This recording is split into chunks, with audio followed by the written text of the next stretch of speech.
Good afternoon and welcome to Minster Day Opportunities, and down here in the greenhouse today I'm going to show you how to sow some cat grass.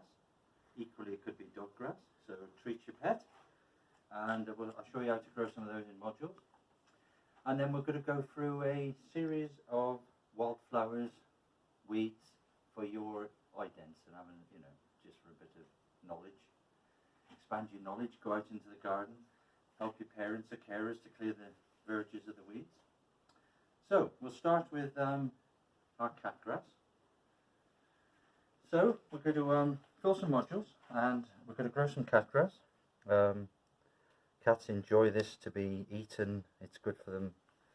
Eat it when it's small and short. If it grows too long, cut it off and it'll reseal itself. But dogs equally like it. And that's the size of the grass itself. So they're quite big seeds, and quite easy to sow. And equally, cat grass is quite easily to get hold of into most supermarkets and garden centres, Wilco's, places like that. So we'll fill a couple of modules up with compost.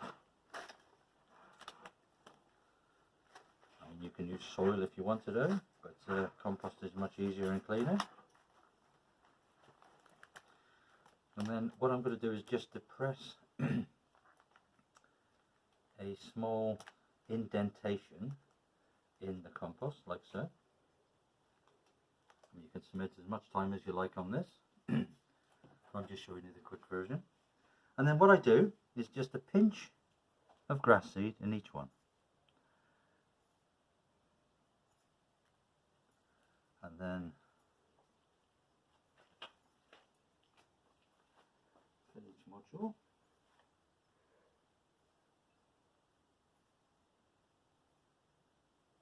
Like so. And then a nice covering of compost.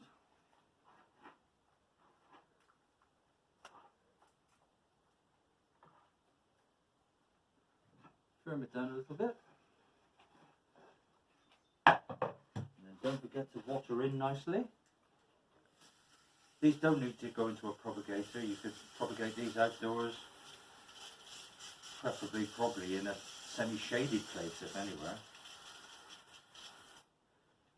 And then in 3 to 5 days, which I'll follow up in a couple of weeks or so, you'll see grass coming through.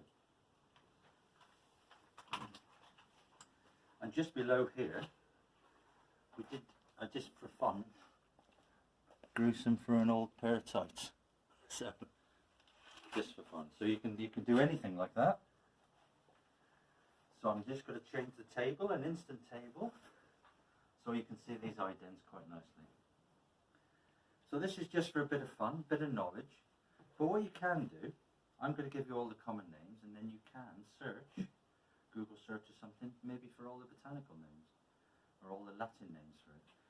Like you say, there's no competition, but just a bit of fun. So the first one is a very common weed found generally on your pathways or in lawns, and it's just missing one vital thing, and that's the flower that gives it away, and it's a buttercup.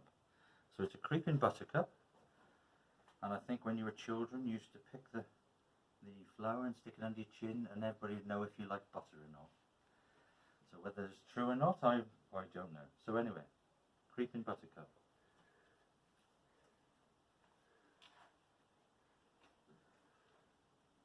The next weed we have on show, which is entangled with another one, excuse me, Scarlet Pimpernel.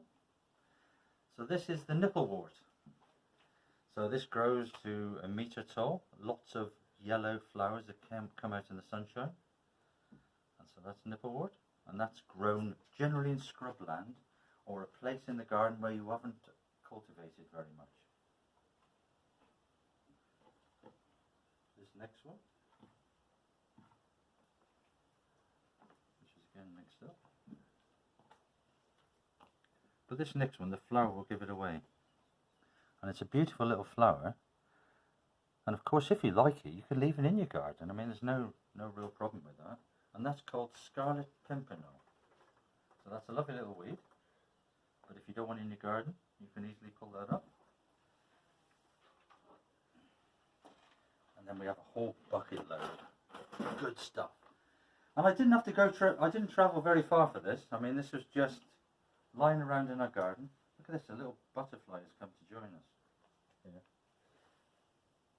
I think it's a baby gatekeeper, but look at that. So, wildflowers, weeds, do attract all the butterflies. So look at that. Perhaps he'll open his wings if we... Oh. You could do an ident on it if he opens up.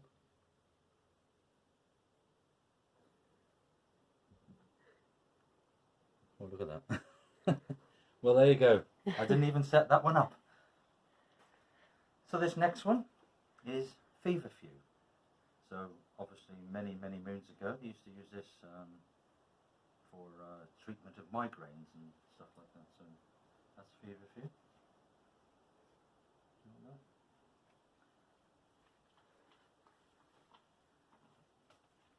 This is a typical pathway one if they get too long, plantains. So just one variety of many varieties of plantain. So that's a plantain. And then this one grows very much throughout the year. And this is called a purple dead nettle. So as you can see, it's purple. It's a dead nettle because it doesn't sting, so there's no sting to it. But generally, the bees love this, and this is good food for the bees throughout the winter. So if you can leave it in your garden, it's not such an ugly plant, then it's very attractive to bees. And you'll quite often see bees with purple pollen on their heads. So if they've got purple pollen, you'll see that they've been on dead nettles. Another very pretty weed, but you probably wouldn't want it in your garden, and it is an absolute nightmare if it grows in there, and that's bindweed. So lovely plant, and not particularly good in your garden, but very beautiful after all. This is one that generally makes people laugh, and this is sort of being brought in from the Americas really. It's very common in the UK now, and especially grows this time of year, and this is called shaggy soldier. So, and I believe that Peruvians eat this so as a vegetable. Probably the best place for it. It's very difficult to get rid of, so that's going in the bin.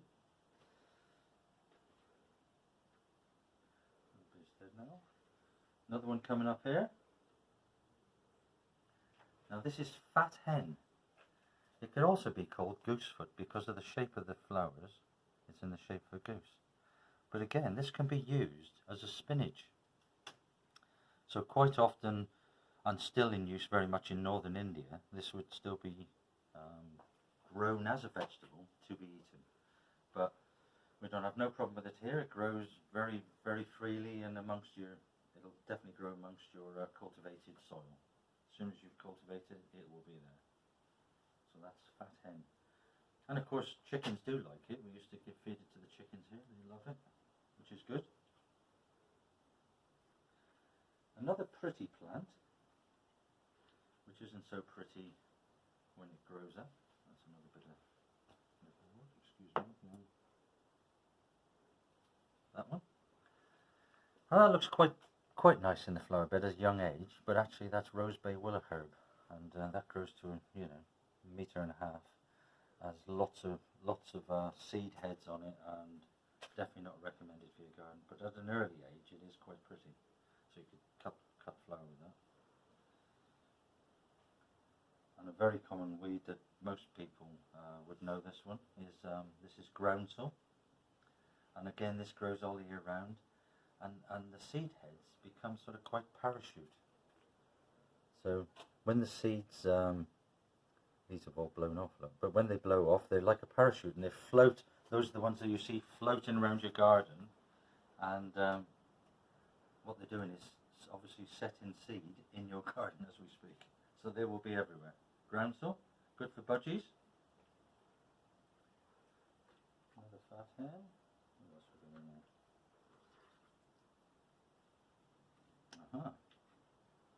Another pretty flower.